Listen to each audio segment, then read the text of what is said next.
네, 함께 사도행전 7장 38절 함께 읽겠습니다. 시작. 시내산에서 말하던 그 천사와 우리 조상들과 함께 광야 교회에 있었고 또 살아있는 말씀을 받아 우리에게 주던 자가 이 사람이라. 아멘. 여기서 이 사람은 모세를 가리키는 내용입니다. 요 본문에 대한 맥락은 제가 해석을 안 하고요. 오늘은 제가 이제 세가족 과정 중에 배우는 내용 중에 교회 역사 부분이 있어서 그 부분을 그냥 설교를 하는 거예요. 지금 상황에 맞게 조금만 변경해서. 그래서 이미 세가족 교육을 받으신 분들은 다 아는 이야기일 텐데 좀 더 새롭게 제가 각색을 한번 해서 전달을 드리도록 하겠습니다. 이제 교회가 어떠해야 한다라고 하는 주장들이 굉장히 많아요. 근데 뭐 감리교에서는 교회는 통일된 어떤 구조와 결정 한 마음과 한 의견을 모으는 결정 과정이 있어야 된다라는 주장을 갖고 있고요. 장로교에서는 훈련된 교육이 잘된 그 이끄는 자들이 그 결정 구조에 영향을 미쳐야 된다라고 하는 생각이 있죠. 그리고 회중교회는 모든 성도들이 다 같이 그 결정에 의견을 모아야 된다 이런 의견들이 있죠. 그래서 각자가 갖고 있는 그런 교회의 기준들이 있고 그걸 토대로 교회 구조와 조직이 지금 현대 사회도 다 다릅니다. 예배도 그렇죠. 예배의 중심은 찬양이다. 이렇게 해서 찬양이 하나님께 경배드리는 거고 예배도 하나님께 올려드리는 거기 때문에 찬양의 가치를 굉장히 중요시 여기는 교회가 있고요. 그리고 예배의 중심은 말씀이다. 그래서 결국은 하나님과의 소통, 하나님이 하시는 말씀, 우리가 드리는 것도 중요하지만 하나님이 우리에게 무엇을 말씀하시는가를 보는 것이 가장 중요하다라는 의미에서 말씀을 중요하게 여기는 교회도 있고요. 근데 저는 이 교회들을 거의 다 돌았던 것 같아요. 회중교회도 가보고 감리교회도 성결교회도 가보고 제일 오래 있었던 곳이 이제 장로교죠. 근데 각자의 교회들이 갈 때마다 전부 그 교회들이 갖고 있는 게 제일 중요하다고 가르쳐요. 왜냐하면 목사님들은 대체로 다른 경험들이 별로 없어요.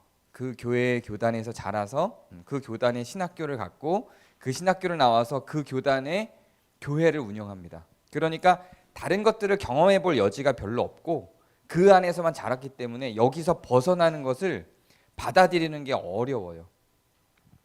장로교에서는 가장 극단에 가 있는 경우에는 전에 제가 얘기한 것처럼 찬양을 시편 가사로만 성경에 있는 구절만이 찬양으로 나와야지 개인적인 고백들이 찬양으로 만들어지는 것에 아주 로이로제를 보이는 그런 교회들도 있어요. 그래서 아예 그런 교회들은 다른 찬양 CCM으로 요즘 나오는 찬양들을 노래하면 그것을 죄로 규정하고 막 비난을 하는 정도 수준까지 가 있는 교회들도 있습니다.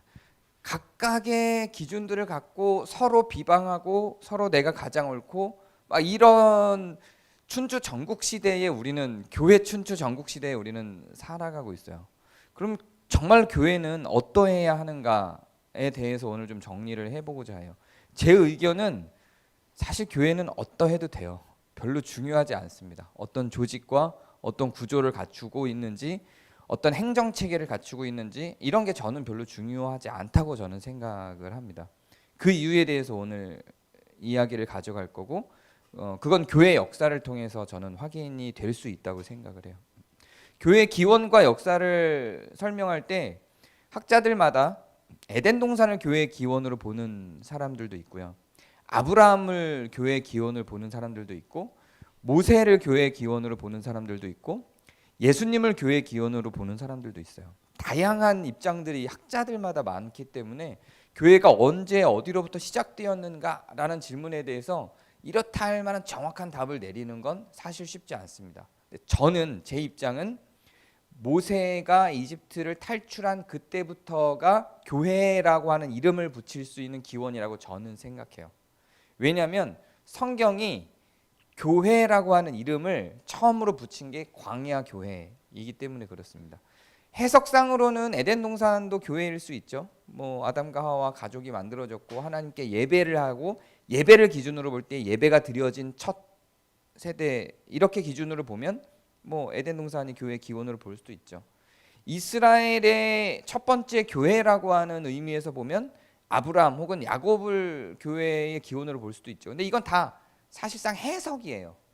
해석을 가한 거지 성경이 그렇다라고 정의하지는 않았습니다. 근데 성경이 교회란 이름을 처음으로 사용한 게 언제냐면 광야 교회라고 불리는 모세가 이스라엘 백성들을 데리고 이집트에서 탈출해서 광야에서 성막을 만들어 예배를 했던 그 시대가 최초로 교회라는 이름을 붙였던 시대입니다. 그래서 저는 이때부터로 한번 살펴보도록 하겠습니다. 이 광야교회라고 이름을 붙였던 이 시대에는 교회라고 하는 것과 국가라고 하는 것에 구분이 없었어요. 일단 이 당시는 국가가 아니었습니다. 민족이었어요. 국가라고 하려면 조건이 있죠. 국민이 있어야 되죠. 영토가 있어야 돼요. 영토가 빠져 있어요. 지금 이스라엘 그 탈출을 하는 과정에서는. 그래서 이건 국가는 아닙니다. 지금 이집트에서 나와서 영토가 없어서 영토를 찾아 헤매는 중입니다. 광야를 거칠 때. 그렇기 때문에 이거는 국가가 아니고 그냥 민족이에요. 혈통적으로 아브라함의 후손이다라고 하는 민족성만 있지 국가적 개념이 없어요. 영토도 주권도 없는 상태에 있습니다. 그러니까 여기는 민족이죠. 그래서 이때 광야교회라고 불렸던 그 사람들은 그냥 민족의 모임인데 한 종교, 한 하나님을 섬기는 민족 모임인 거예요. 여기에 근데 교회란 이름을 붙였죠.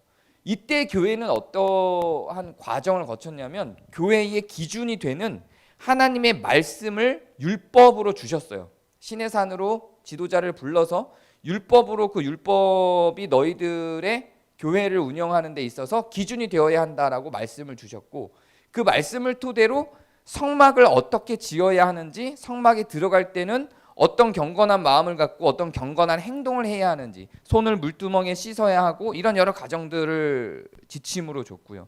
그리고 제사를 지내야만 했어요. 절기마다 자기의 죄를 사하는 여러 과정들을 통해서 양이나 다른 동물들의 피를 내서 자기의 죄를 인식하고 그것을 하나님께 사죄를 받는 제사의 과정들을 갖게 했죠.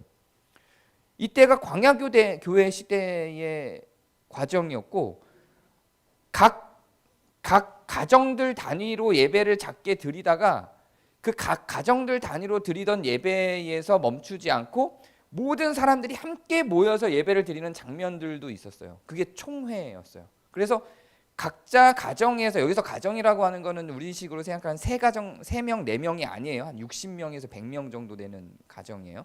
그렇게 예배를 드리다가 총회로 모이는 절기에는 약 한 달에 한 번 정도가 됐는데 1년에 한 10번 정도가 됐어요. 다 모여서 다 함께 예배를 드리는 구조를 갖췄죠. 이게 광야 시대의 예배의 모습이었어요. 그때는 주로 레위인으로 뽑혀 있던 레위족 사람들과 그 각 지역을 대표로 하는 사람들이 앞으로 나와서 모세에게 말씀을 듣고 말씀을 배워 군중 속으로 들어가서 말씀을 가르치는 방식으로 진행이 됐습니다. 그리고 나서 그 예배가 끝나고 나면 파티와 같은 잔치를 벌이고 춤추며 놀고 노래하고 하나님을 찬양하는 일들이 벌어졌죠. 요 하루 종일의 요 모습들이 예배였어요. 그리고 그렇게 하는 요 조직이 이 민족 조직이 교회였고요. 민족이자 교회였던 겁니다. 그러다가 이제 사사시대로 들어가요. 이제는 영토가 생겼어요. 영토가 생겼고 사사시대로 돌아가면서부터는 이 사사들은 영토의 지배자, 왕이란 이름은 붙이지 않지만 영토의 지배자이자 종교 지도자인 사람들이 통치를 하는 구조였습니다. 그러니까 정치와 종교가 일치된 구조를 갖고 있었죠. 그 사사시대에는. 그리고 그렇기 때문에 그때에는 종교적 활동, 교회적 활동이 곧 국가 사회적 활동이 돼버리는 구조였기 때문에 여기서는 광야 때하고는 또 좀 많이 달랐죠. 예배드리는 형식도 달랐고 결정하는 교회의 일을 결정하는 구조도 달랐어요. 정치와 종교가 하나가 돼 있으니까요. 광야 때하고는 완전히 다른 패턴을 갖고 있어요. 그러다가 다윗 시대로 들어오면서 국가가 등장하죠. 국가가 등장하면서 정치와 종교가 분리가 됩니다. 정치와 종교가 분리가 돼서 왕은 왕으로서 통치를 하고요. 사사시대와 달리 왕은 왕으로서 통치를 하고 이제는 제사장과 선지자들이 종교적 부분을 맡아서 담당해서 진행을 하게 됐어요. 그래서 이때는 이제 성가대도 만들어져요. 장소가 성전으로 완전히 굳혀졌기 때문에 장소가 없던 성막 시대와 달리 장소가 있는 성전이 되니까 이제는 늘 거기에 거주하고 이 성전은 변하지 않거든요. 그러니까 성가대가 만들어져서 성가대를 중심으로 한 예배가 굉장히 풍성해집니다. 이게 이제 왕정 시대의 예배예요. 전혀 다른 그 성막 시대하고는 완전히 광야 시대 광야 교회 예배하고는 완전히 다른 체제의 예배와 교회 운영이 만들어집니다. 사사기 때는 통치자가 곧 종교도 담당을 했기 때문에 결국 교회의 일을 결정한다는 것은 국가적 일이기도 했어요. 그렇기 때문에 교회와 국가가 분리가 안 된 채로 돌아갔다면 왕정 시대로 돌아가면서부터는 왕과 선지자 제사장 사이의 알력, 그래서 이 교회 활동과 정치 활동이 분리된 데서 오는 그 차이 때문에 성막 시대나 사사 시대하고는 또 다른 형태의 교회가 운영이 됩니다. 교회의 결정을 위해서는 굳이 왕에게 허락을 받지 않고 교회 자체로 결정할 수 있는 부분과 왕과 소통을 해서 결정해야 되는 부분들이 나눠져요. 사사시대 때는 그런 게 없었거든요. 이게 또 변하죠. 그리고 이제는 왕정시대가 끝나고 포로시대가 돌아가요.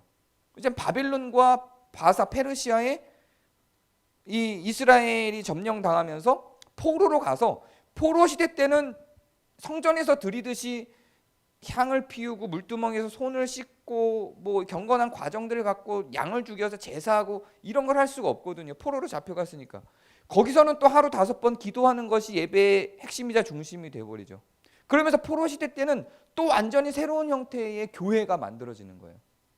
왕정 시대하고는 완전히 다르죠. 체제가 바뀌었어요. 환경과 배치, 역사와 시간의 흐름에 따라서 교회는 계속 바뀝니다.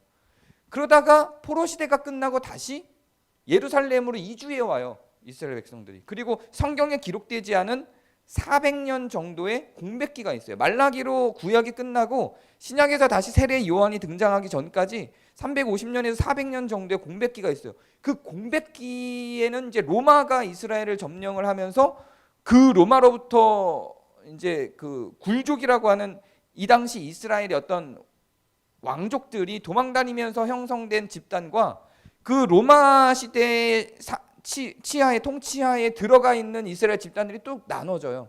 그러면서 이 두 집단이 갖게 되는 예배 형태들이 완전히 달라지고요.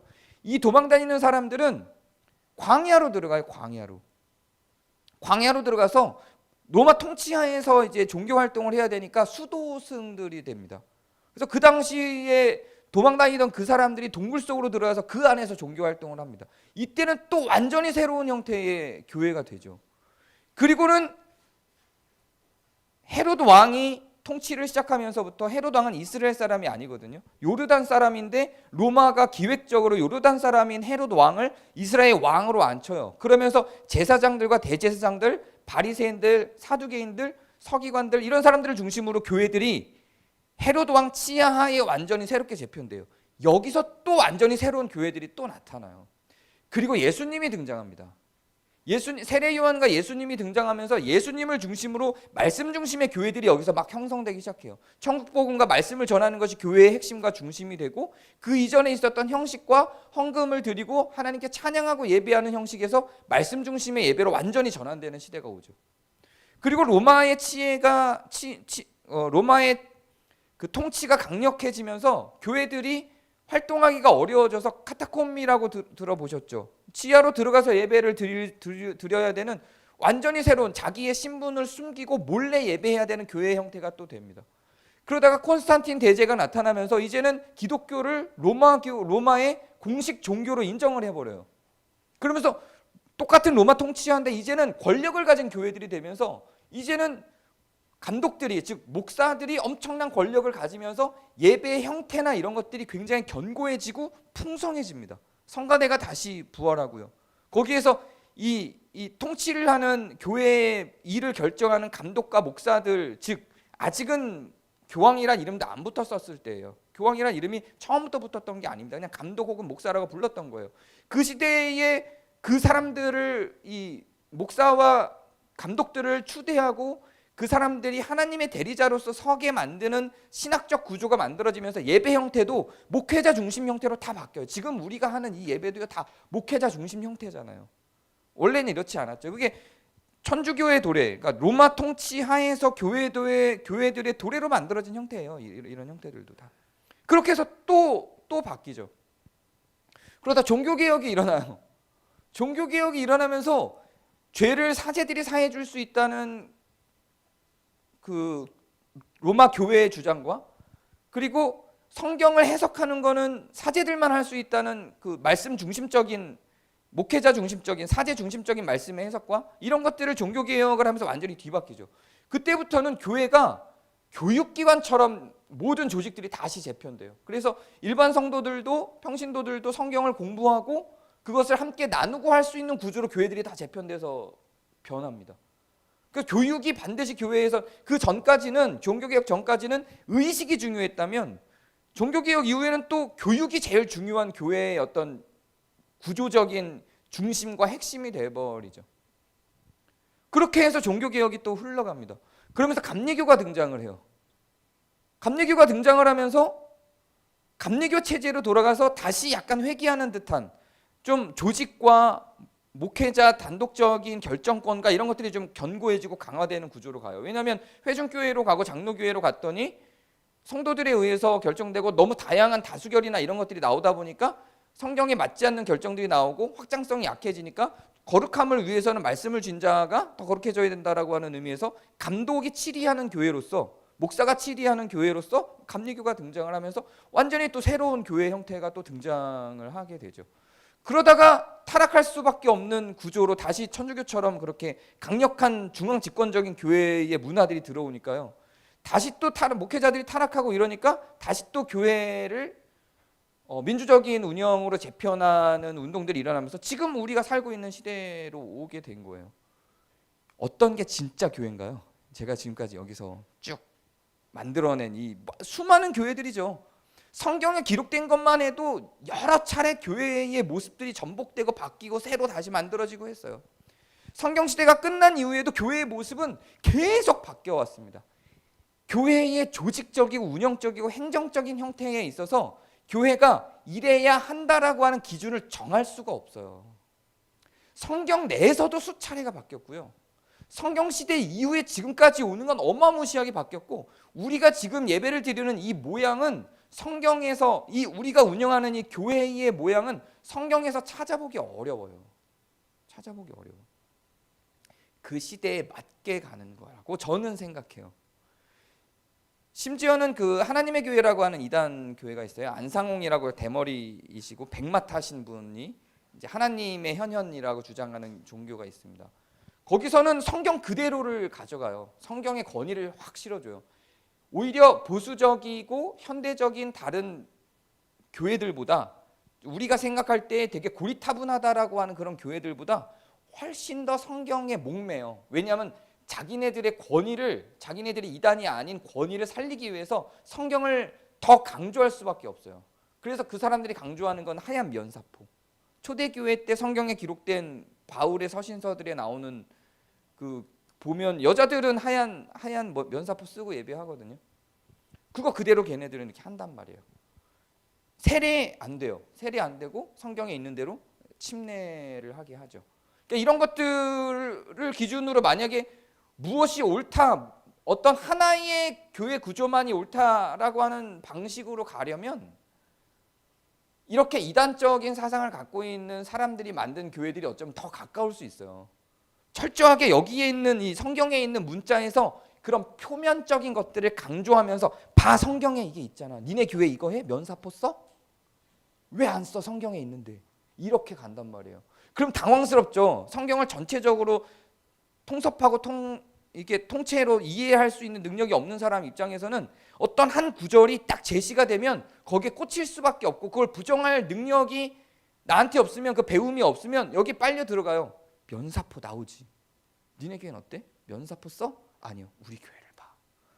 면사포를 써. 이게 진짜 교회야. 이렇게 가면 당황스러워요. 초신자들이나 성경에 대한 이해가 깊지 않은 사람들 입장에서는.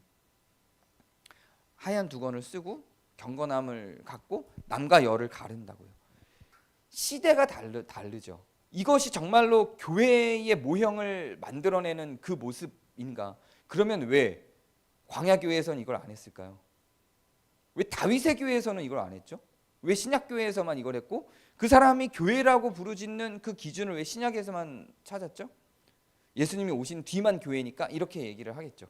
실제로 그렇게 얘기를 해요. 그러면 그 이후에 만약에 이 형태를 갖지 않은 다른 모든 교회들은 다 가짜일까요? 그렇지 않다는 거예요. 교회는 정말로 우리가 바꿀 수 있고 변해도 괜찮은 것들과 절대로 변할 수 없는 것들이 있어요. 이걸 구분하는 게 되게 중요해요. 제가 이 강조를 굉장히 많이 해요. 성경을 볼 때 성경의 문자가 모든 문자가 지금 시대에도 그대로 다 들어오는 것으로 이해할 수는 없어요. 율법조차도 그래요. 율법조차도 그 시대의 시민법으로서 그 시대의 시민들에게 주어진 것과 영원 불면의 윤리법으로서 거룩함을 상징하고 거룩함을 표현하는 법들이 있어요. 살인하지 말라 같은 거는 모든 시대에 통용이 되겠죠. 그런데 여자는 교회에서 잠잠하라 같은 건 지금은 적용하면 교회는 다 망하죠. 그 시대가 갖고 있던 맥락들이 있다고요. 그 본문이 갖고 있는 맥락도 있어요. 여자는 교회에서 잠잠하라가 갖고 있는 맥락도 그 여자가 모든 여자를 말하는 게 아니라 이세벨이라고 하는 그 특정 집단의 그 여자 이세벨과 이세벨을 주도하는 그 여자를 이야기하는 거지 그 문장 속의 맥락도 그래요. 근데 그거를 그냥 그대로 여자는 교회에서 잠잠하라 이렇게 많이들 해석을 하죠. 이런 것들을 하나하나 맥락과 상황과 분위기와 환경과 조건과 이런 거 없이 그냥 그대로 다 적용을 하면 바꿔도 된다고 성경에서 이야기하고 바꿔왔던 것들까지 전부 다 어떤 절대적 진리로 이해해서 적용을 하면 지금 현대에 살아있을 수 있는 교회들이 없어요. 저는 얼마든지 바꿔도 된다고 생각합니다. 얼마든지. 목사라는 단어가 교회에 한 번 나와요. 한 번. 이 성경에. 지금 교회에서 목사가 얼마나 중요해요. 지금 한국교회, 전 세계 현대사회 교회에서. 우리가 이해할 때 교황이 중요한가요? 천주교내에서는 굉장히 중요하지만 별로 중요하지 않죠. 교황, 성경 아무리 찾아도 없잖아요. 교황은 없어요. 근데 조직을 위해서 그냥 만들었을 뿐이에요. 그렇다면 그럼 없어도 되는 거예요. 목사도 마찬가지예요. 있어도 되고 없어도 되는 거예요. 지금 현대 사회의 교회 구조에 필요해서 그냥 활용할 뿐이에요. 이게 그렇게 중요한 게 아니에요. 집사는 어떨 것 같아요? 집사는 성경에 집사가 있죠. 그건 그냥 그때 필요했던 거예요. 신약에만 있어요. 구약에는 없거든요. 그냥 그건 그때 필요했던 거예요. 있어도 되고 없어도 되는 거예요. 장로는 구약에도 나오고 신약에도 나오거든요. 그러면은 성경 전체에 나오니까 장로는 꼭 지금 이 시대에 필요하겠네요? 그것도 꼭 그렇지도 않아요. 그 장로라고 하는 이름 자체가 주는 그게 예를 들면 장로라는 그 말 자체가 무슨 의미죠? 그게? 나이 든 사람이잖아요. 엘덜리라고요. 나이 든 사람이에요. 뭐 대단한 어떤 영적인 강화된 하나님의 어떤 부르심을 받은 어떤 그런 게 아니에요. 그냥 나이 든 사람이에요. 그 집단에서 나이가 들어서 존경받는 사람이에요. 이분이 우리의 장로다라고 선출을 할 때 성경이 그 조건을 가르쳐줘요. 아무나 장로로 세우지 말고 가정이 있고 사람들한테 존중을 받고 이런 조건들이 있어요. 그 사람을 그냥 장로로 세웠어요. 그건 그 교회에 그 당시에 그게 필요했기 때문인 것뿐이지 반드시 그게 성경에 있기 때문에 실행해야 되는 조건이 아니라고요. 그게 없었던 시대도 얼마든지 있어요. 감리교는 장로가 없어요. 감리교는 장로가 없습니다. 우리나라 감리교만 장로가 있어요. 원래 감리교에서는 감독제예요. 장로제가 아니에요. 장로가 없어요. 미국에 있는 오리지널 감리교는 장로교가 없습니다. 근데 우리나라 사람들이 유독 유교적인 역량 때문에 장로를 중요하게 여겨요. 그러다 보니까 감리교도 들어와 보니 사람들이 감리교를 갔더니 장로가 없어요. 그러니까 사람들이 이 교회는 왜 장로가 없어요? 감리교가 이거 한국에서는 장로가 필요한데? 이러고 한국만 장로교가 있어요. 감리교에. 이렇게 되는 거예요. 이것도 저는 나쁘지 않다고 생각해요. 그렇다고 비판할 게 아니에요. 필요하니까 세운 거예요. 그렇다라고 한다면 우리는 이 고민을 해야 돼요. 앞으로의 한국교회는 무엇이 필요할까? 그리고 앞으로의 한국교회는 무엇이 불필요할까? 저는 이 고민이 있어야 된다고 생각합니다. 종교개혁을 할 때 종교개혁자들은 과감하게 몇몇 가지를 포기합니다. 교황을 없앴어요. 사제를 없앴습니다. 신부가 아니에요. 파더가 아니라고요. 팝이 없어요. 그리고 그냥 패스터예요. 양육하는 사람이에요. 양육. 그리고 그냥 프리처예요. 설교하는 사람이에요. 그냥 이렇게 바꿔버렸어요. 이렇게 바꿔버렸어요. 그래서 그냥 목사가 쭉 이어져 오는 거예요. 그 이전에는 종교개혁 전에는 패스터 없었어요. 다 파더였다고요. 신부님이었어요. 그리고는 그냥 뭐 통칭해서는 프리스트였죠. 성직자. 그러니까 부를 때는 파더라고 불렀죠. 지금 종교개혁 이후에는 다 사라졌죠. 마찬가지. 언젠가는 저는 목사라고 하는 명칭도 사라지지 않을까라고 생각해요. 저는. 왜냐하면 성경에 아무리 찾아봐도 한 단어 딱 있으니까. 근데 그것도 실제로 우리가 지금 부여하는 한국에서 목사에게 부여하는 이런 권한과 권위와 존경을 받는 어떤 이런 자리의 내용도 아니에요. 그냥 양육자예요. 양육자. 제 친구 중에 제 동기 중에 네덜란드에서 신학을 하고 온 친구가 있는데 그 친구 얘기를 들어보니까 그 네덜란드에는 그 목사를 두 개로 나눈대요.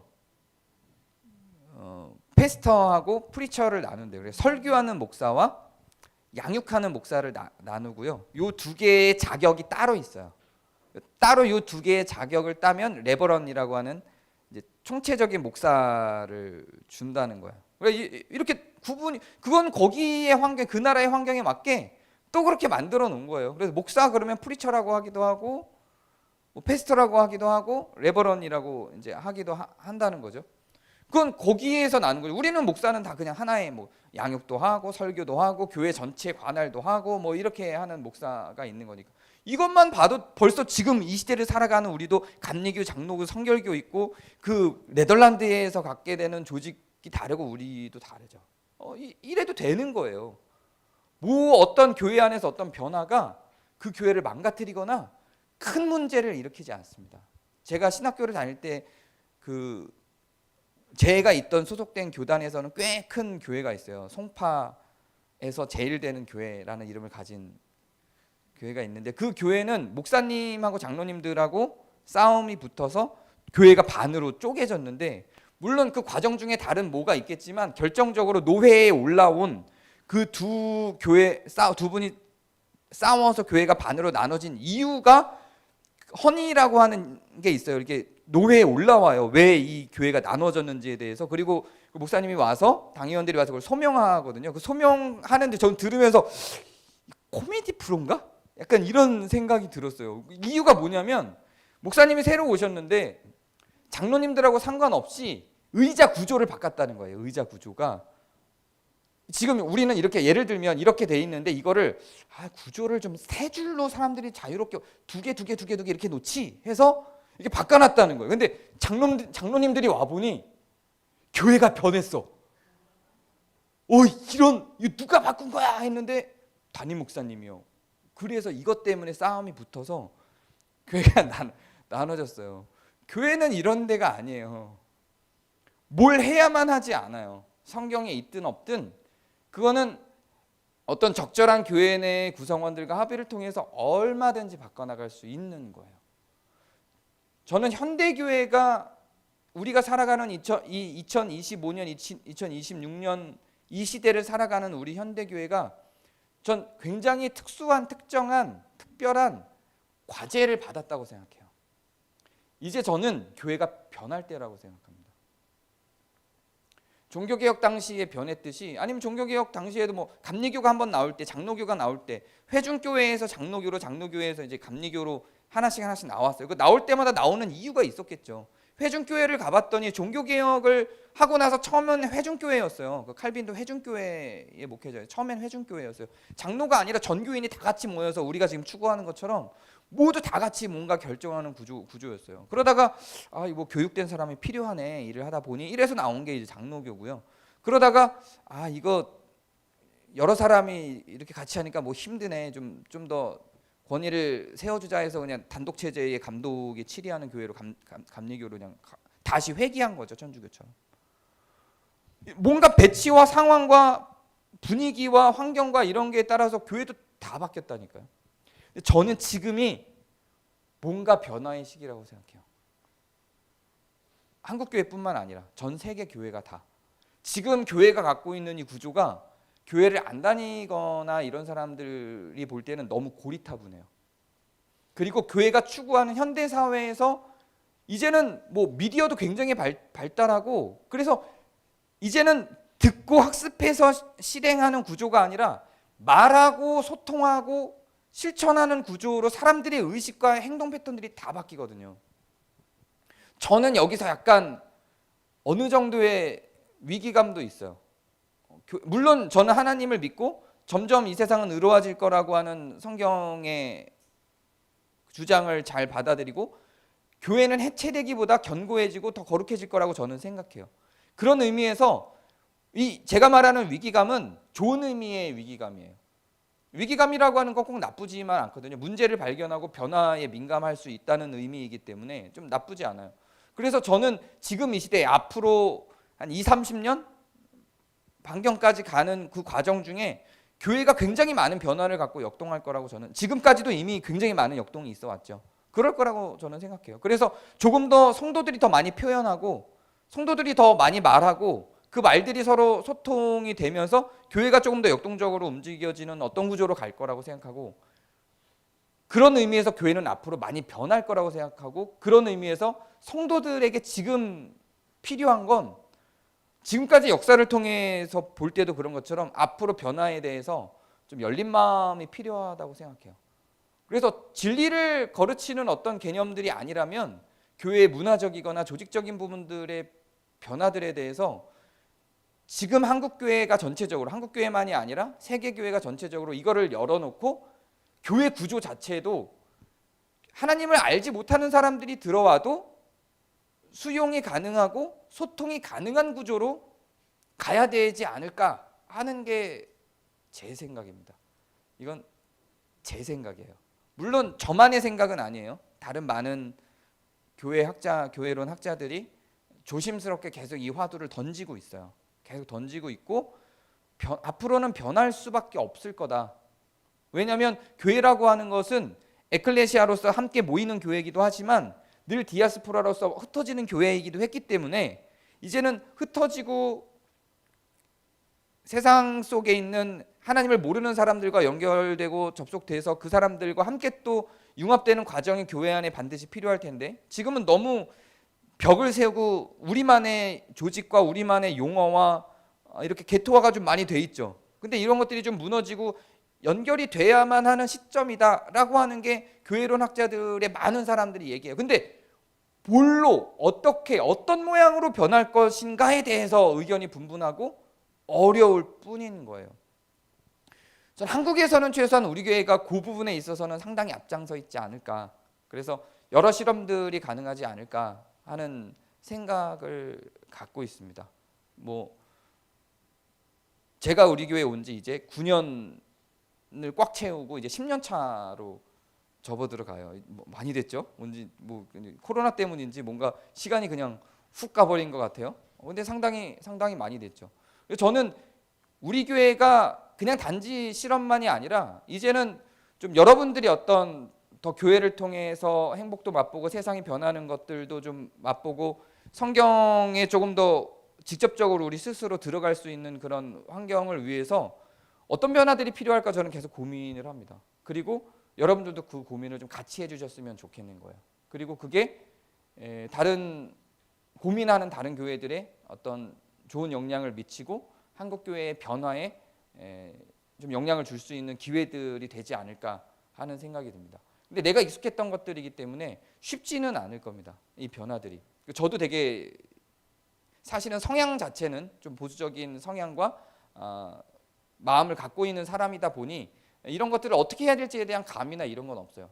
그러나 다만 교회 역사들을 공부하고 배울수록 교회는 한 군데로 고정되지 않았고 하나의 조직 체계나 행동체로 가지 않았고 늘 변화해 왔기 때문에 이제는 변화의 시점이다라고 하는 많은 교회론 학자들의 주장들이 제 마음을 많이 움직이고 있고, 이런 것들이 좀 더 일반화되고 논의로 이루어졌으면 좋겠다라는 생각입니다. 최소한 우리 교회에서는 이런 실험들을 좀 더 많이 해보고 여러분들이 좀 수용성 있게 이런 것들을 좀 다 열어놓고 생각을 좀 해주셨으면 좋겠다는 생각이 듭니다. 함께 이 길을 걸어가고 어떻게 바꾸면 좋을지에 대해서 올 한 해 계속해서 좀 진지하게 우리가 고민을 해보는 시간을 가졌으면 좋겠습니다. 제가 기도하겠습니다. 하나님, 우리가 사랑하기 위해서 또 의롭고 정의로운 세상을 만들기 위해서, 공의로운 세상을 만들기 위해서 고민하는 것만으로도 많은 에너지를 쓰고 어려움들을 겪습니다. 그러나 사실상 중요하지 않은 이런 여러 가지 조직과 행정과 구조로 인해 나를 세우기도 하고, 지켜야 될 것이 의나 사랑이 아니라 그런 조직과 행정인 것으로 오해되는 경향들도 많이 경험합니다. 이 한국교회 안에 이제 변화시켜야 될 것들이 무엇인지, 혹은 또 지켜야 될 것이 무엇인지를 잘 구분할 수 있는 지혜를 허락해 주시고, 특별히 우리 더한공동체 교회 안에 지켜야 될 것과 변화시켜야 될 것들, 변화시켜도 되는 것들을 잘 구분하여 우리가 조금 더 자유롭게, 행복하게, 또 더 정의롭게, 공의롭게 교회를 만들어갈 수 있도록 인도해 주시옵소서. 하나님께서 우리와 함께 해주시고 이 고민 가운데 함께 해주시길 간구합니다. 우리 구주 예수 그리스도의 이름으로 기도합니다.